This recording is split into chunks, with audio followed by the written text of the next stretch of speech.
And we're live with the new season of SEO Leadership. We have Erika, the head of SEO Branding at Semrush, with us today. How are you, Erika? I'm good. I'm good. Thank you for having me. Not a problem at all. It's a pleasure having you. Well, the way we usually kickstart this for our viewers is just to tell us a bit about yourself. So, how did you get into SEO? What was your path in? What was your inspiration into SEO and content marketing? And how did you end up being the head of SEO Branding at Semrush? Okay. How long do we have? Uh, Try to make it brief, but as informative as possible. So I started as a journalist actually many years ago, and I'm from Greece originally, so I was working in Greece as a journalist. My studies and my degree has nothing to do with it. Like, I finished law school, I hated it with a passion from the first day. So it's a different discussion why I stuck with it for years. But I was working as a journalist, and then about 11, 12 years ago, when the financial crisis was at its peak as well, I was seeing the shifts in journalism. And I was like, what is this interesting online marketing thing that I'm seeing happening around? And like, with the press moving to online, I was like, this is where I need to be. I need to move to transition to this kind of online world. Um, while at the same time, I decided to just move to the UK and start fresh. And for me, that was a very clean cut like moment in my career, which isn't typically the case, I think, with many people. But it's like moving to a new country, starting fresh, and feeling that, I also didn't necessarily want to continue in journalism in a language that is not my native language. I felt that I would be terrible at that.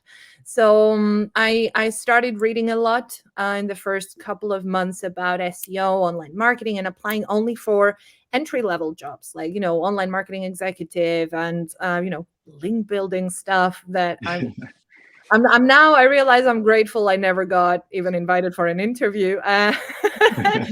But someone at the time was crazy enough, after like a couple of months of sending crazy volumes of CVs and cover letters to everyone, to give me a role in a small agency as an online marketing executive. And that's how I started, which for me was amazing. First, I had a job. Second, it was in the field that I felt I wanted to move more towards to. And third, it was kind of like all encompassing. So I was doing social media, I was doing content, link building at the time, SEO, technical stuff, but they weren't obviously trusting me with like the really serious stuff. I was just um, working on clients and learning as much as I could. And I would spend crazy hours working and reading, because, I felt like I was like as if I was an 18-year-old who had to learn something from start. Gradually, then I moved on to agency roles, because I realized quite quickly that was back in 2012, right?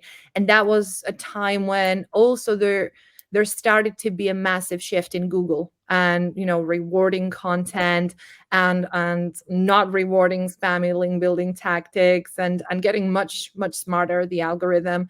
So it was kind of like a perfect timing as well. I was very lucky, because my knowledge and what I love to do, which is like content, very smoothly transitioned into content marketing.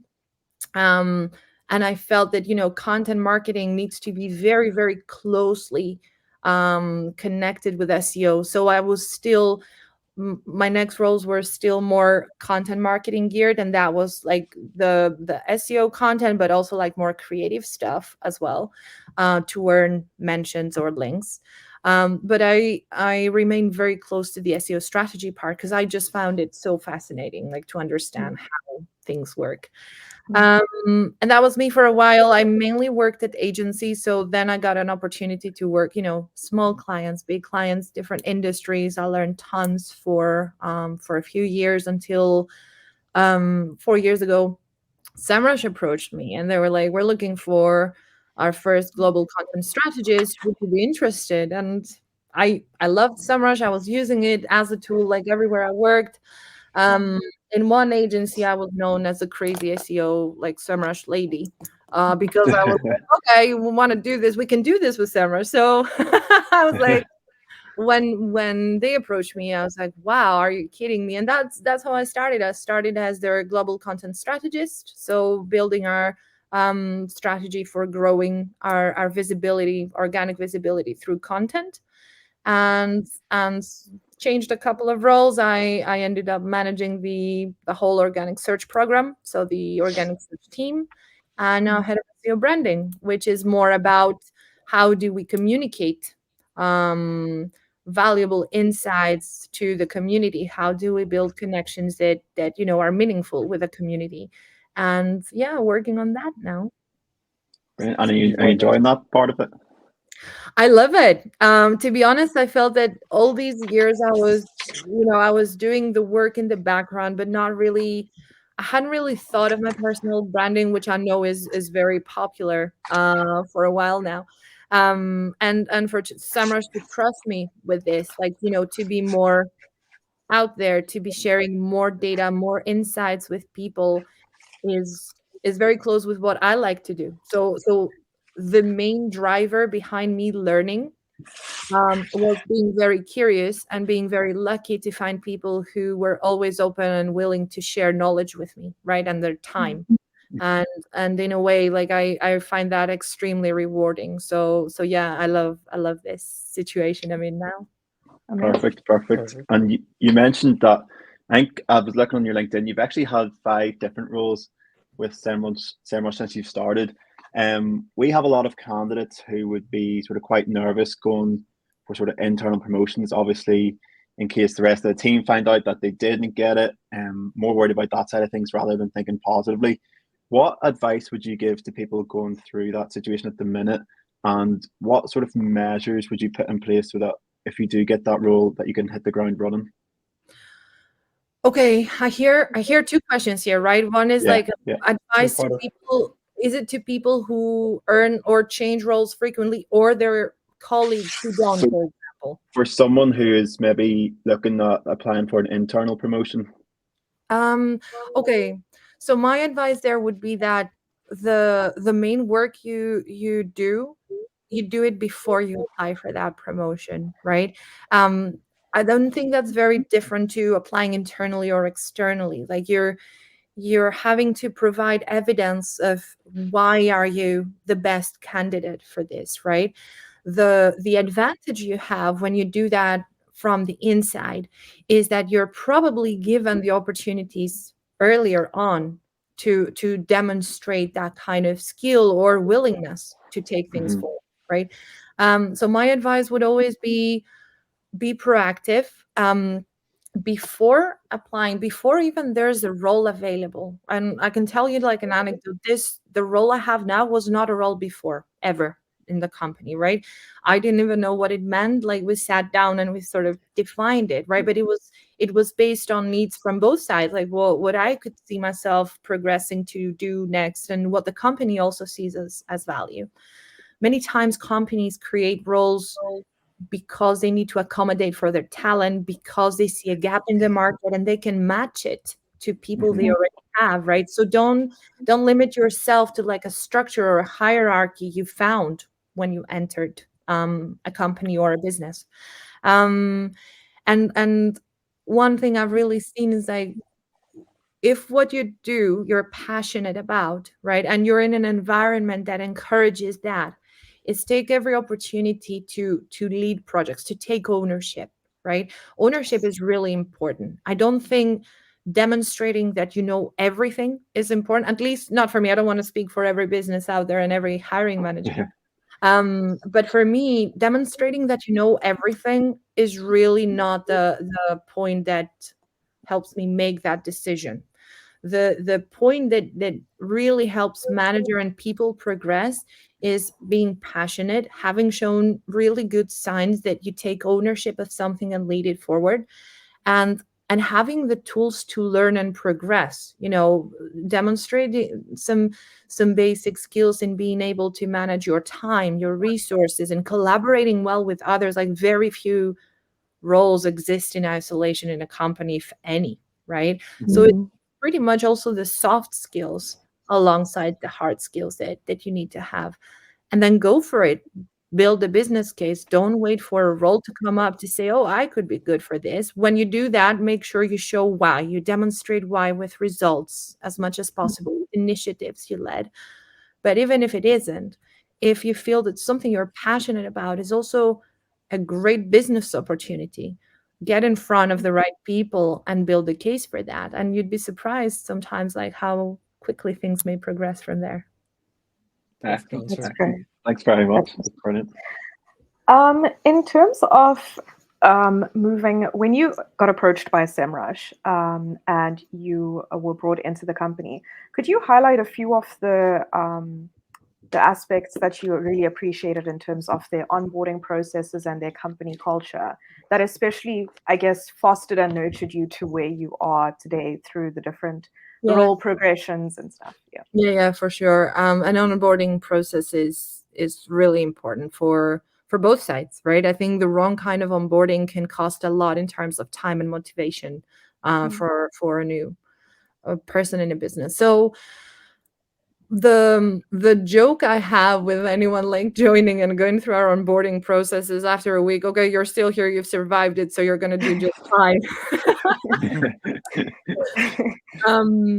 But essentially it's a very structured onboarding, right? There are some pillars to that. It's like some things that are important to know for the company, right? And who we are and what we do and why we do it this way. Then the processes, the right people, the right teams to speak to. And that changes, of course, depending on who joins, who are they going to be interacting the most. And alongside that is scheduling those face-to-face meetings to actually speak to these people, because Semrush is over 1,000 people now working remote as well. So it would be chaotic for someone to join and try to navigate on their own who to speak to first. So there are elements of like, okay, here's resources about the company. Here's training about the platform. I don't think anyone can work in a business when there's an offering or a product and not get onboarded on the product as well. And there's team onboarding. So your closer team, the meetings you have with them, the projects you share with them, kind of like also give you some context and help you start with your first projects and actions as soon as possible. And then there's the element of onboarding with, tons of reading about other teams, joint projects, where we're headed, meeting with those people and taking it from there. So I remember my first week being extremely excited like a puppy, but also my head sometimes feeling like it's going to explode at the end of the day, but it really helped me on board really fast and know who to go to straight away. Awesome. Perfect, Erika. And just on the topic of leadership, how do you effectively sort of manage and lead a team that are remote and keep them aligned with Semrush's values and the team's overall goals as well? Obviously, it's a huge factor at the moment within this industry, quite a lot of people being remote. And we do get a lot of candidates reaching out to us asking, specific questions on keeping the team aligned while you're not in office. So do you have any maybe fundamental factors that you would recommend? Yes, for sure. And I will have to say that beyond leadership, this also stems from a company culture, right? So I've seen companies struggle when going remote was the outcome of COVID, and now they've kind of lost their identity a bit, but they want to go back, but some want to stay remote. And then it's not just about leadership and teams, it's about the company culture of how do we nurture, or how do we map a clear path on whether we are remote or flexible or hybrid or whatever. So from my side, my teams, especially at Semrush, have always been remote, right? I'm based in the UK. My team is based anywhere else, but not in the UK. Not a single one. And one thing is that, of course, you set up your important get-togethers from the start, right? It's like we have our stand-ups, we follow an agile methodology in general as a business, right? So our stand-ups aligning on what everyone is doing, what is blocking them, so everyone is aware what their role is to play at any given point in anything they do. who to speak to, and I know how to unblock someone if they're blocked, right? What I need to do. So there are those stand-ups happening daily. There are also one-to-ones also scheduled every week with everyone. So then you get the chance to speak with each person every week and cover all the topics that, and for me, this is the time that we have for them to discuss with me anything they need from me, anything it might be. They might need one day to vent off, or they might need very specific guidance on how to handle a project and where to go next. And then you have, like, I really like to have, it doesn't happen every week, but I've set up a meeting with a loose agenda. It's not to discuss projects or where we are. It's to discuss things that we never get the time outside of the planned meetings, like ideas we have that may warrant to go in a backlog that we need to look at because they're good. Something that the team is concerned because they see it happening, or they're not concerned, something good they found from another team, and they would like to discuss how we adopt in our team. So I think we need that space of kind of like less defined conversation and get together to understand how everyone is even feeling. Like sometimes those meetings go a lot around like how people feel about things they do or that are happening, and that's okay. So these are all the kind of like face-to-face but remote. And then you have your asynchronous catch-ups, like, on Slack with or with a video message or with a voice message, because different time zones means that something that, let's say, a team member that is in Brazil is facing, by that time I'm probably asleep here, right? So, but I can also hear it first thing in the morning and sort of send them a message and response so they can hit the ground running the next morning, their time. So there's, I think those things effectively establish that we're a team. I think the only other thing that is important, and it applies especially to companies that have like a mixed culture or a mixed model, is that to ensure that there is transparency for everyone. We all know that if you're in an office, there's a lot of conversations happening in the office, right? Organically, because you walk past someone and you catch up on something very quickly. Then the only thing I encourage to do then is to make sure that someone who's not at that place at that time is also kept in the loop. So again, with a message or an email or however you prefer, just make them part of this discussion if it's relevant to what they do. And give them everything they need to be able to pick it up. Perfect. Thank you very much. Excellent. And on that sort of, I know you have obviously quite a lot of meetings and stuff like that to keep on top of the team, but in terms of somebody who might be consistently underperforming, how would you go about sort of approaching that, and how would you go about sort of sorting that out? That's a good Hopefully question. it doesn't happen too often. Thinking it's a tough question, because I think someone who's underperforming is also a sign that you're not doing something well as a leader, right? Yeah. So in these cases, right, it's, first of all, underperformance, in my experience, many times comes down to unclear briefs or unclear projects, right? It's kind of like something is lost in that communication, and something that is very clear in my head is not clear in someone else's head. So I go back to the basics initially. It's like, let's go back, let's define what we're doing, why, how we're going to get there, and then break it down into smaller parts, right? The deliverables, right? Okay, for this to be successful, we need to have this as an outcome. And then ensure that we're both on the same page of, this is it, this is why we're doing it, and we understand. It's also important to understand what support they need, right? And sometimes you see people fearing that if they say, no, I need help, or I don't know how to do that, they feel that somehow this is bad. But in reality, this is essential. Like, again, I start from a point of view that things don't go to the people who have done it before or know 1,000% how to do it. Maybe I don't even know how to do something, and I'm giving it to someone on the team to find out, so then we can discuss and agree on, like, okay, this seems like the best way to do it. So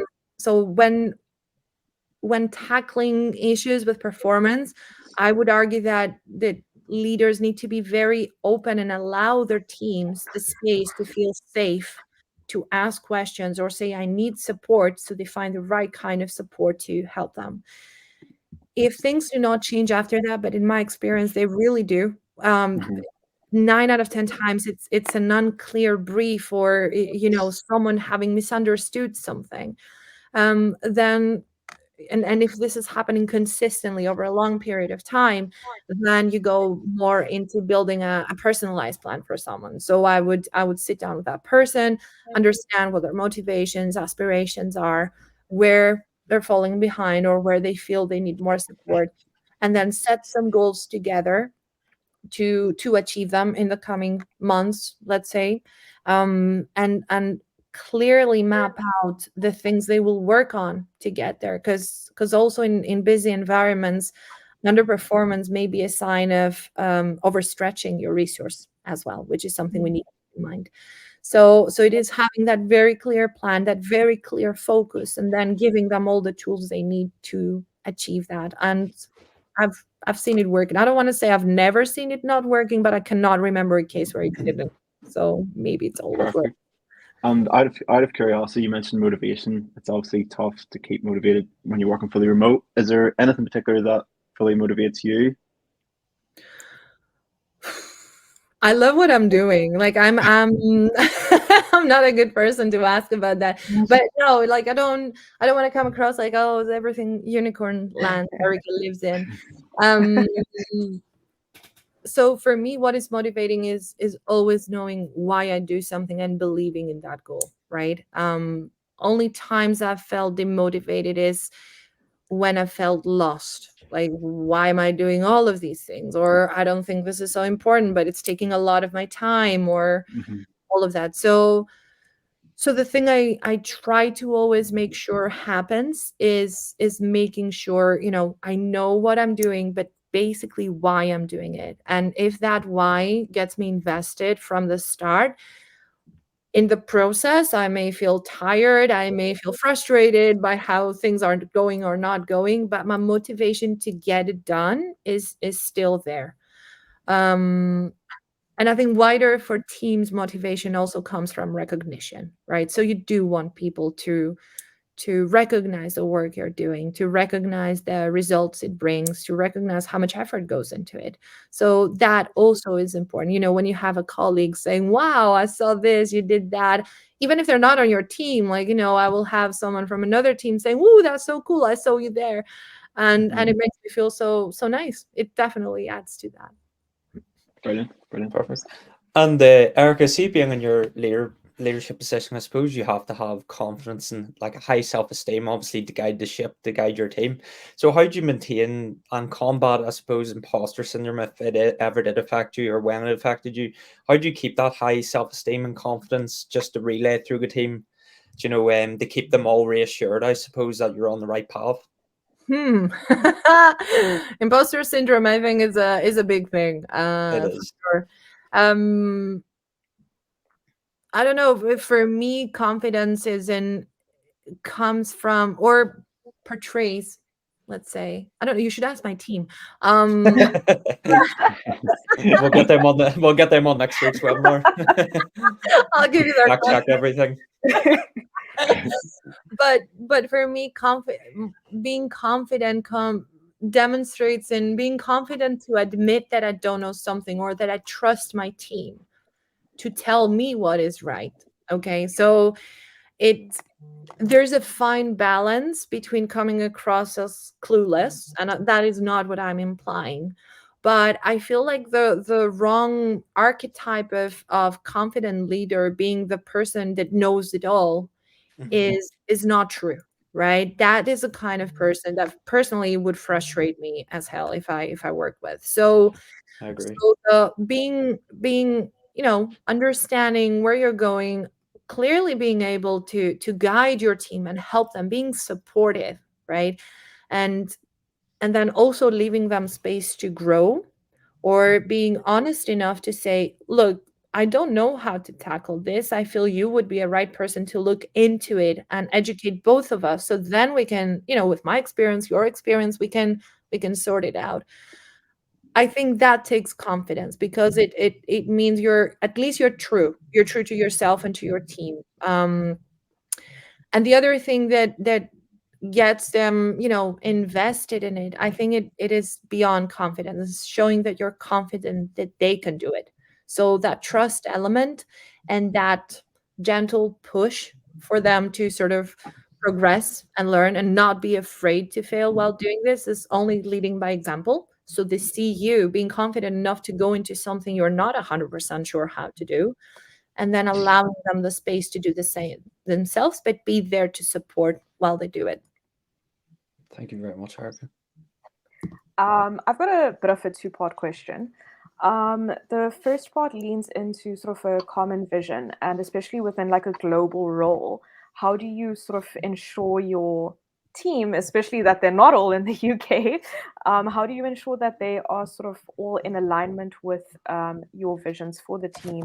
And do you have any strategies or ways that you implement having that common vision alignment?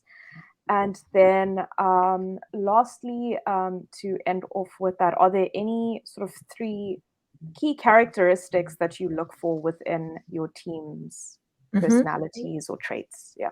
Okay. So, oh my God, my brain, I think I've forgotten the first one. Common vision. So yeah, I think that taps into what I was saying before, right? Obviously, as a leader, you have to have a vision, kind of like from your own research and things, what you think you should lead towards your team and yourself. However, this doesn't just come from above. It's not me going and saying, team, we're all going to do this now. That's it. It's a process, sometimes a long process, of asking people to look into what they have done, report on results, explain the outcomes, explain the next process or the next steps, and also from brainstorming to proposing like proposals about what do they think we should do next to grow apart from this. So for me, initially what comes is like, okay, here's not even like my vision or my strategy. It could be like, okay, what if we wanted to grow this by that? Or what if we wanted to achieve X next year or next quarter? It can be any time. It could be brainstorming with the team. It could be letting them go away and do their own research and then come together and discuss and really have sessions that are a bit hard to hear sometimes. Like, no, this is not very clear, so people can also go further, or they can defend what they're proposing and do a better job of defending it than they did initially.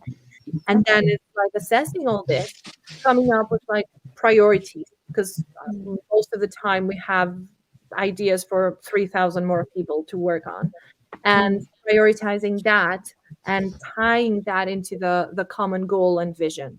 The team are invested from the start because they have played the role in this, right? It's like their ideas that are there. It's their way forward to do it.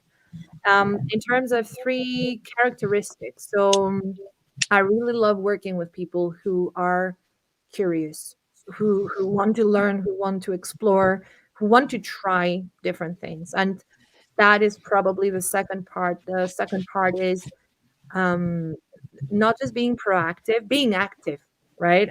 Sort of like sometimes even ridiculously missing a sense of danger when guys not that much, but part of it is like. And the third part, I think I really, really appreciate ownership. When people own the things they do, they take that space, they help others, they organize it, and they take everything they need to take in order to get it done. Awesome. That's awesome. Brilliant. Perfect. And just to round it off, we're just sort of coming to the end now, but I have a quick question. So upon reflection from like how far you've came, how do you look at your leadership style now compared to what it was like at the start of your career? Obviously just progressing through all these roles. So is there any huge changes and any tips you would give to someone to avoid when they're first going into a leadership role, or something to do and make that mistake? I think the valuable lesson I've learned, and I'm still learning, by the way. Of course. is that being in a leadership position requires you to find a really fine balance between who you are and who your team is, right? So turn it up more than you should on who you are, and you come across as your leadership style errs on the side of authoritative, kind of like authoritarian. I missed the word there, but it's kind of like an unapproachable leader who doesn't really listen to their team. Take it too far on the other end, and you're kind of like missing that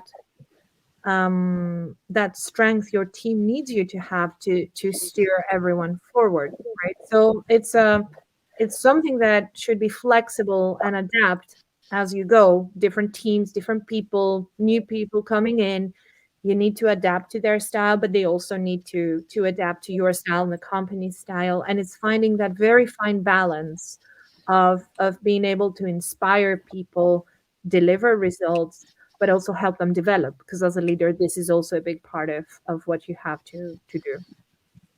Perfect, Erika. And that Excellent. about wraps it up now. Thank you very much for coming on today and taking your time out. I'm sure you're very busy, so we do appreciate it. And all the viewers as well. And there's been plenty of golden nuggets that will be shared across all social media. Thank you so much for having me. Cheers, Erika. Thank you. Have a nice Friday. Have a nice weekend. Bye-bye.